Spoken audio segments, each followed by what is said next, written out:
네, 그럼 2부 첫 순서 마켓세븐으로 이어가 보겠습니다. 함께할 분 소개해드릴게요. 유한타증권 반포 PIB센터 한상혁 차장 나와 계십니다. 안녕하세요. 네, 안녕하세요. 네, 오늘도 시장의 다양한 이슈들 준비를 했는데요. 헤드라인을 통해서 먼저 만나보시죠. 네, 오늘 새벽에도 뉴욕 증시에서 항공주들이 좋았지만 전일 국내 증시에서 이미 항공주들 강세 흐름이 나타났고요. 올해 의료기기, 미용 의료기기 시장이 탄탄하게 성장할 것으로 또 전망이 되고 있습니다. 그리고 테슬라가 미국에서 전 모델 가격을 5에서 10% 또 인상했다라는 CNBC의 보도가 있었습니다. 네, 그럼 첫 번째 이슈로 바로 이어가 보겠습니다. 시술 뭐 해봤니?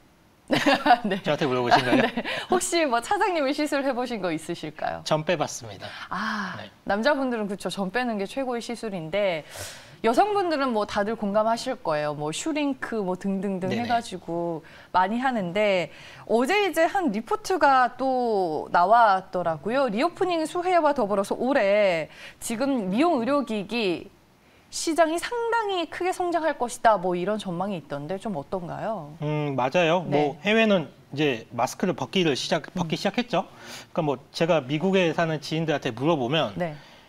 마스크는 이제 안 쓰고 다닌다라고 해요. 그리고 쓰면 오히려 더 이상하게 쳐다본다라고 하는데 대부분 사람들이 실외 그리고 실내에서 마스크를 쓰지 않는다라고 합니다. 마스크를 벗게 된다라고 하면 아무래도 당연히 외모에 조금 더 신경을 쓸 수밖에 없고요. 화장을 한 번 더 하게 되고 피부에 더욱 신경을 쓸 수밖에 없다라고 보고 있는데 더 이뻐지고 더 잘생겨지고 싶어하는 거는 여자 남자 가릴 거 없이 다 모두가 원하는 바죠. 그리고 인간은 나이가 들면 이제 피부 탄력이 떨어지고 주름이 갈 수밖에 없는데 조금이라도 더 젊어 보이고 싶다라는 욕구는 가장 기본적인 인간의 그런 욕망일 것 같아요. 그리고 과거에는 성형수술 위주의 치료가 이루어졌다라고 하면 지금은 칼을 들기보다는 통증이 좀 덜하고 그리고 흉터가 남지 않는 이런 미용 의학 시술이 매우 각광을 좀 받고 있습니다. 네. 많은 분들이 보톡스라든지 리프팅 같은 거 받아보셨을 거고 심지어 점을 뺀다든지 이런 시술은 한 번씩은 다들 받아보셨을 것 같은데요. 특히 이 레이저 의료기기 시장이 매우 좀 광범위하게 커져 나가고 있는데 이 종합병원을 시작으로 해서 이제는 일반 개인병원에서도 정말 쉽게 우리가 시술을 좀 할 수가 있고 이 안정성과 효능이 입증이 되다 보니까 선진국을 중심으로 이 레이저 시술을 받는 환자들의 연령대가 매우 다양해지고 있습니다. 이 안티에이징은 미국이나 유럽 같은 선진국을 중심으로 해서 수요가 매우 빠르게 커나가고 있고 관련 니즈도 계속적으로 증가할 것으로 보고 있는데요. 최근에는 중국이라든지 이런 인도 쪽에서의 이런 신흥국에서도 성장세가 좀 무섭게 좀 치고 올라오고 있습니다. 특히 중국 같은 경우에는 이 가처분 소득이 좀 증가를 하고 그동안 이제 불법적인 시술이 굉장히 많았던 시장이었는데 규제 당국이 이제 불법 시장에 대해서 대대적인 단속에 나서면서 합법 시장으로 지금 매우 빠르게 좀 전환이 좀 이루어지고 있다고 보시면 될 것 같고요. 중국 미용 의료 시장만 규모가 한 50조 원 정도 돼요, 지금 현재. 네. 근데 아마 앞으로의 고령화 추세를 본다라고 했을 때 향후 몇 년 동안에 몇 배 이상 커질 수 있는 잠재력이 있는 시장이라고 보시면 될 것 같습니다. 그리고 중요한 사실은 이 피부 미용 의료기기 시장에서는 그 국내 업체들의 선전이 매우 두드러지게 나타나고 있다는 점이에요. 이게 클래시스, 제이시스 메디칼, 뉴트로닉 같은 회사들이 대표적이라고 할 수 있는데 저희는 이제 관세청의 이제 통관 데이터를 매일 한 달에 한 번 정도 계속적으로 체크를 하고 있거든요. 이 코로나가 발생한 2020년에 좀 부진했는데 작년부터 매월 수출 데이터가 올라오는 모습이 확인이 가능합니다. 그리고 물론 이제 고가의 가장 하이 퀄리티 장비 같은 경우에는 대부분 글로벌 업체들이 장악을 좀 하고 있지만 중저가 시장에서 이렇게 성공적으로 안착하고 있는 회사들은 국내 업체들이 유일하다라고 보시면 될 것 같고요. 프리미엄 제품과 유사한 품질 그리고 합리적인 가격을 바탕으로 해외 시장 판매가 지속적으로 확대가 되고 있기 때문에 매우 긍정적인 투자 포인트를 한번 가져가 보셔도 될 거라고 좀 보고 있습니다. 예전에 코로나 이전에 혹시 기억하세요? 압구정이나 신사동 가로수길 가면은 성형외과 진짜 많은데 맞아요. 거기 중국 사람들이 바글바글 했었던 맞습니다. 거. 네.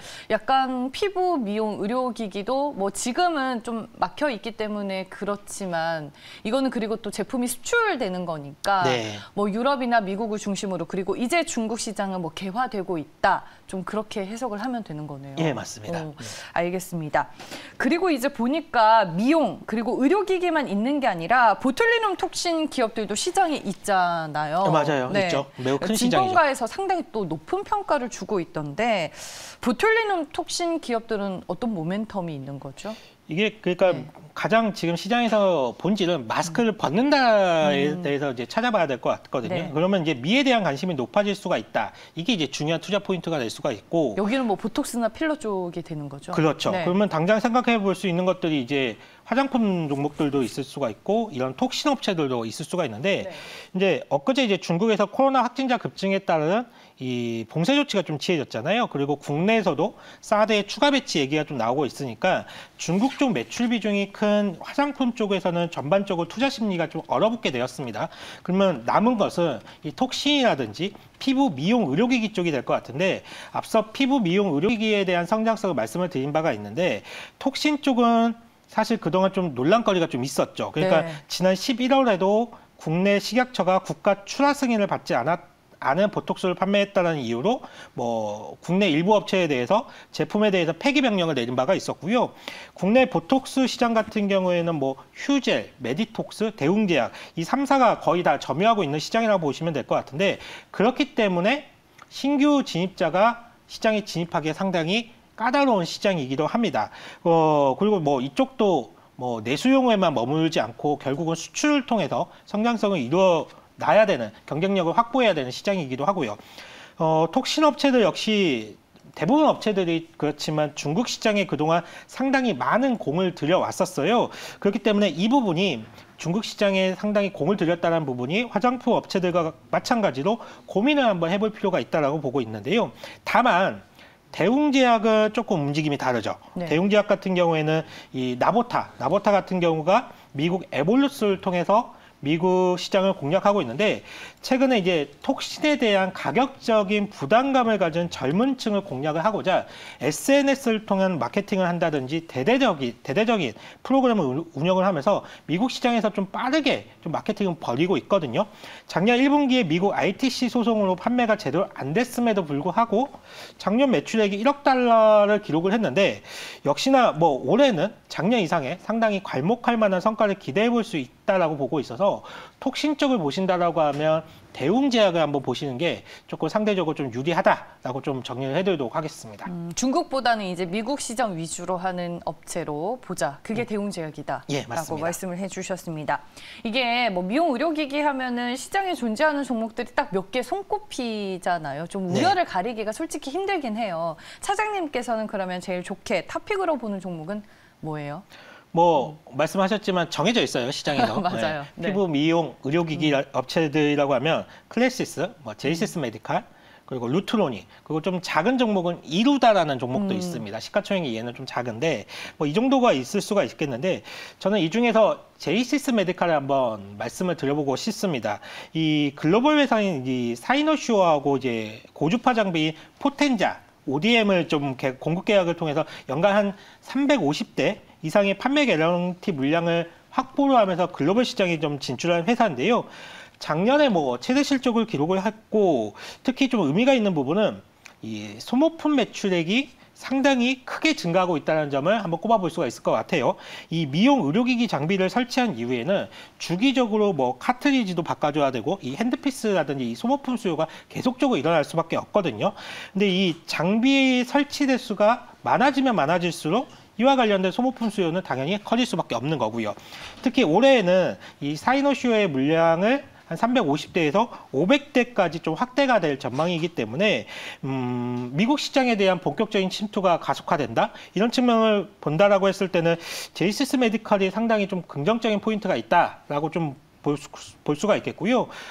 이쪽 시장은 워낙 초기에 어떤 글로벌 파트너사와 어떤 협력을 갖는지가 매우 중요할 것 같은데 제이시스 메디칼 같은 경우에는 확실한 파트너사를 두고 있다는 점이 저는 뭐 탑픽 종목을 꼽는 주된 이유라고 좀 말씀을 드려보도록 하겠습니다. 네, 알겠습니다. 뭐 2, 3월에 시장이 참 힘들 때도 제이시스 메디칼은 또 버텨주는 주가 흐름이었는데 미용 의료기기 내에서 차장님께서 탑픽으로 보는 종목이다라고 오늘 얘기를 해주셨습니다.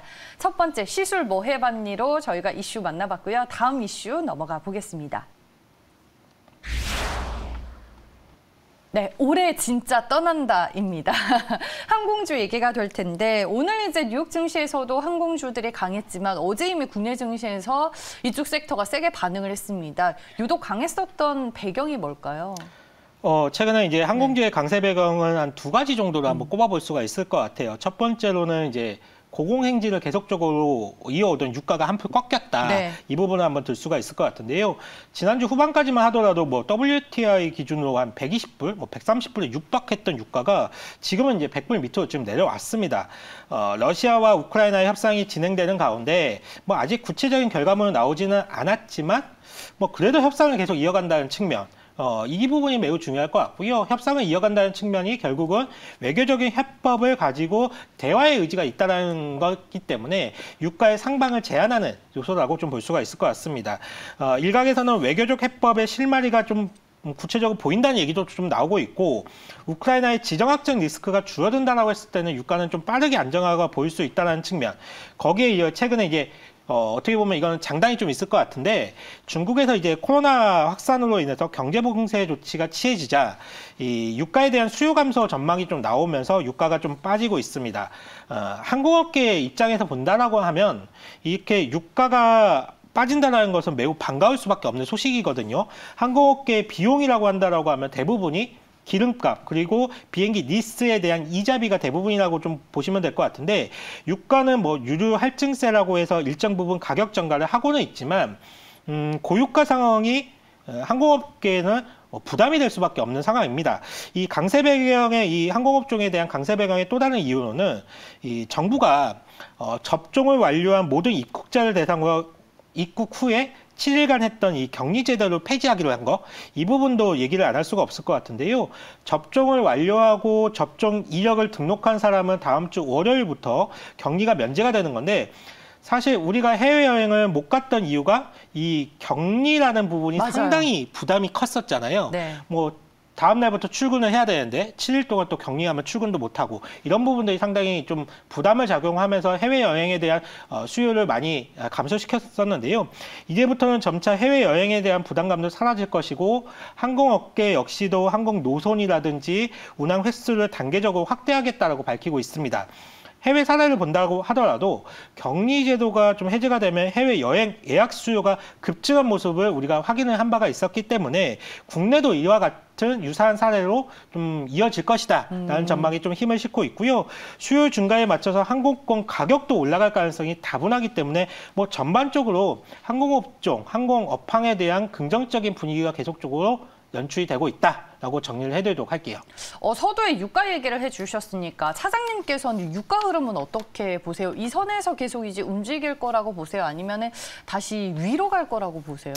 뭐 위아래로 결정하는 거는 아마 러시아와 우크라이나의 지정학적 리스크가 어떤 식으로 진행이 네. 되느냐에 따라서 좀 정해질 것 같은데요. 저는 뭐 지난번에 봤던 유가 수준에서 크게 벗어나는 수준으로 고점이 뭐 이렇게 올라가지는 않을 거라고 보고 있습니다. 그러니까 네.